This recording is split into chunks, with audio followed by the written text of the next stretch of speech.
Bismillahirrahmanirrahim. Rabbi shrah li sadri wa yassir li amri wahlul 'uqdatam min lisani yafqahu qawli. Assalamualaikum warahmatullahi wabarakatuh. Sabahal khair. Selamat pagi. Kaifa halukum jami'an? Sihat ke semuanya? Okey, saya harap kita masing-masing berada dalam keadaan sihat dan sentiasa berada di bawah perlindungan Allah. Jadi hari ini saya nak sambung semula khutbah Jumaat hari tu, topik tentang khutbah Jumaat hari tu. Hari tu dah kita buat bahagian 1, hari ni kita nak sambung semula bahagian 2. Okey. Baiklah, hari tu kita dah tengok pengertian khutbah Jumaat, kita dah tengok rukun khutbah Jumaat, kita dah tengok syarat sah khutbah Jumaat. Jadi hari ni kita akan tengok pula perkara-perkara sunat khutbah. Okey, perkara sunat khutbah pun ada 5 yang saya terangkan dalam slide sebelum ni. Yang saya tunjuk khatib tu dia naik baca khutbah tu, sebenarnya saya dah terang dah, cuma saya tak cakap yang tu sunat. Okey, kita tengok apa tu perkara sunat khutbah. Ada 5 juga. Yang pertama adalah khutbah disampaikan di atas mimbar. Okey, khutbah disampaikan di atas mimbar. Yang ni adalah perkara sunat sahaja. Tak wajib pun untuk orang yang baca khutbah ni untuk dia naik atas mimbar. Sebab yang ni adalah perkara sunat. Okey, dapat pahala kalau buat. Okey, yang kedua adalah perkara sunat adalah khatib memegang tongkat ketika berkhutbah.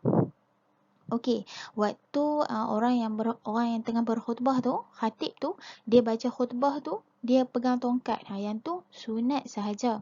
Yang ketiga, khatib memberi salam sebelum duduk di atas mimbar. Okey, kalau kamu tengok video yang sebelum ni saya bagi dekat kamu tu, lepas dia naik je, lepas tu sebelum dia duduk tu, dia bagi salam dulu kan, baru dia duduk. Okey, yang tu adalah perkara sunat. Yang keempat, khatib naik ke atas mimbar setelah azan yang pertama. Okey, yang ni pun saya tunjuk hari tu juga.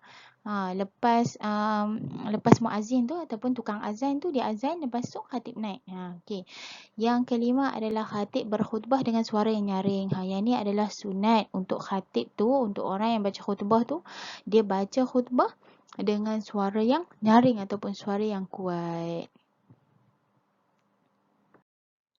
Baik, untuk sesi kali ni kita nak tengok apa? Kita nak tengok soal jawab berkaitan khutbah.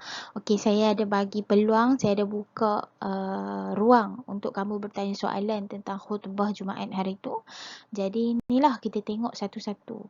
Apa soalan-soalan yang ditanyakan? Ayuh, kita tengok. Tak silap saya ada 7 soalan semuanya. Soalan yang pertama adalah, okey, kalau boleh nampak, kenapa khatib kena pegang tongkat time khutbah? Okey, soalan kedua adalah, selain khutbah hari Jumaat, ada ke khutbah hari lain? Kalau tak ada, kenapa mesti hari Jumaat saja? Yang soalan seterusnya, berturut-turut di antara 2 khutbah tu apa ya? Macam mana? Soalan yang keempat, khutbah Jumaat. Mendengar khutbah Jumaat itu hukumnya wajib ke atau sunat, Ustazah? Keliru sikit. Yang ni penerangan panjang. Okey. Yang kelima, khatib tu apa? Okey. Yang keenam, yang ni kan Ustazah, kalau kita sampaikan dalam bahasa Melayu tak boleh ke? Okey.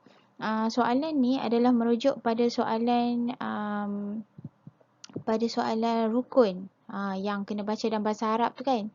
Yang saya terangkan pada minggu lepas tu, pada slide yang sebelum ni. Okey, yang ni dia tanya tentang tu. Kalau tak baca dalam bahasa Melayu, kalau baca dalam bahasa Melayu tak boleh ke? Okey, soalan last adalah, Ustazah, berturut-turut di antara 2 khutbah tu pula apa? Okey, pertanyaan tu. Okey, saya akan jawab satu persatu pada slide seterusnya. Baik, kita pilih soalan yang berulang. Maksud dia ada 2 orang dia tanya soalan yang sama. Okey, berturut-turut di antara 2 khutbah. Berturut-turut di antara 2 khutbah tu pula apa?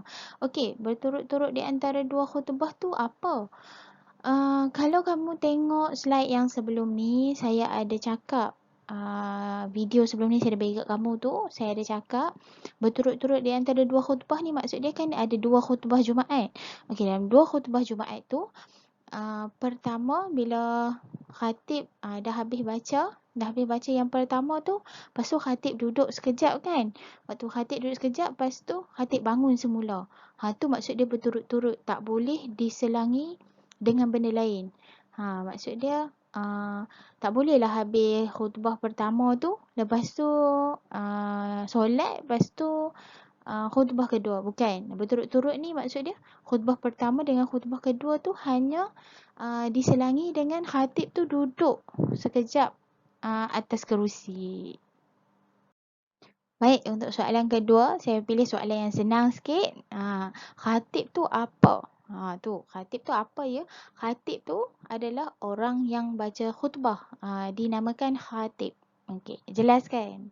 Saya dah ulang banyak kali sebelum ni. Cuma soalan ni sebab dah ada, saya bagi nota dulu. Lepas tu saya dah terang dulu. Soalan ni sebelum saya terang lagi sebenarnya. Okey, jelas?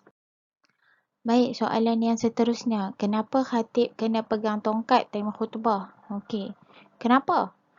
Okey, kalau tadi saya dah cakap tadi dekat slide yang sebelum ni, sunat-sunat khutbah, perkara-perkara sunat khutbah, memegang tongkat ketika berkhutbah ni adalah salah satu perkara sunat. Jadi, dia bukan wajib tau. Maksudnya kalau khatib tu dia nak baca khutbah tu tanpa pegang tongkat pun tak apa.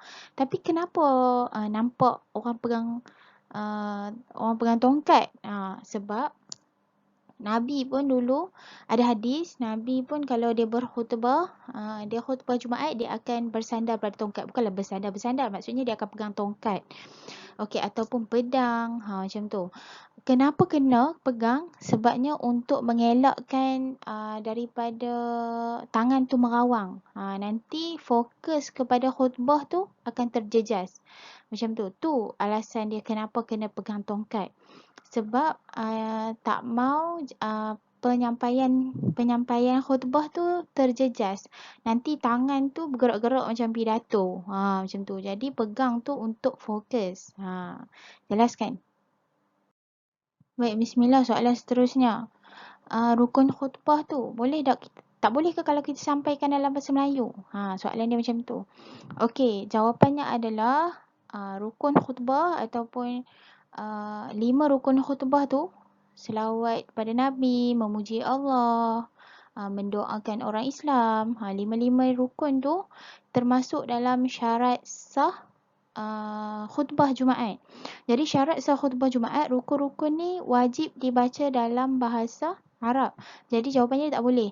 Tapi sekiranya kelima-lima perkara tu, kelima-lima rukun tu dah buat dalam bahasa Arab, lepas tu nak ulang balik dalam bahasa Melayu, tak ada masalah. Contoh, khatib tu dia baca Alhamdulillahirrabbilalamin, bla bla bla, lepas tu segala puji bagi Allah. Benda tu sama kan maksud dia? Okey, walaupun maksud dia sama, tapi tak apa. Tak apa sebab dia dah sampaikan dalam bahasa Arab dan rukun tu dah sah. Macam tu. Sebab rukun tu kena sampaikan dalam bahasa Arab. Jelas tak? Okey, soalan ni, selain khutbah hari Jumaat, ada ke khutbah hari lain? Kalau tak ada, kenapa masih hari Jumaat je? Okey, saya potong soalan yang last sekali. Saya ambil soalan pertama je sebab soalan pertama akan menjawab keseluruhan soalan ni. Adakah khutbah selain daripada hari Jumaat ni? Ada, kita dah belajar dah. Khutbah solat sunat gerhana matahari, khutbah pada solat sunat Aidilfitri, khutbah pada solat sunat Aidil Adha, khutbah pada solat minta hujan ataupun solat istisqa. Jadi banyak je. Maksud dia bukan khutbah Jumaat, bukan hari Jumaat je ada khutbah. Bila kita solat-solat sunat yang saya sebut yang lain tu, dan kita dah pernah belajar sebelum ni, memang ada khutbah. Ayuh, soalan yang terakhir.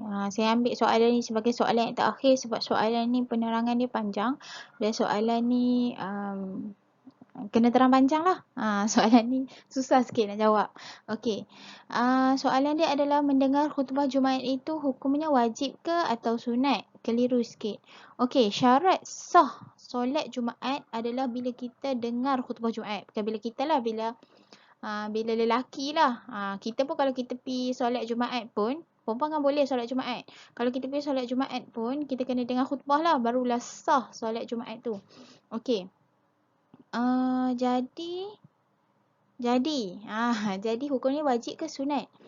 Okey, kalau kita dengar khutbah Jumaat tu, tapi kita buat secara main-main ataupun kita lambat untuk pergi masjid untuk dengar khutbah Jumaat. Solat Jumaat itu sah. Saya ulang, solat Jumaat itu sah. Tapi tak ada pahala pun solat tu. Macam tu. Jelas tak? Okey. Saya ulang sekali lagi. Yang pertama adalah sekiranya dia menghadirkan diri untuk solat Jumaat tapi dia tak dengar pun khutbah Jumaat ataupun sepanjang khutbah Jumaat tu dia main-main ataupun dia terlelap ataupun dia tertidur, dia tak dengar sangat ataupun dia lambat menghadiri khutbah Jumaat, maka solat Jumaat tu adalah sah. Solat Jumaat adalah sah tapi tak ada pahala pada solat Jumaat itu. Jelaskan? Okey. Yang kedua adalah meninggalkan khutbah Jumaat secara sengaja. Maksud dia bagi orang-orang ataupun bagi orang-orang lah yang bagi insan yang boleh pi solat Jumaat ni tapi dia tinggalkan khutbah Jumaat ni secara sengaja. Maksud dia orang dah azan, lepas tu dia masih berjual beli ke ataupun dia masih buat benda yang tak perlu buat. Maksud dia bukan kewajipan bagi dia waktu tu. Dia sengaja. Dia rasa tak apalah dengar macam-macam tu je. Ataupun dia sengaja lah. Maksudnya dia sengaja. Sekiranya dia sengaja, maka hukum dia haram. Tak boleh. Dia kalau dia tinggalkan secara sengaja tu, hukum dia haram. Jelas tak?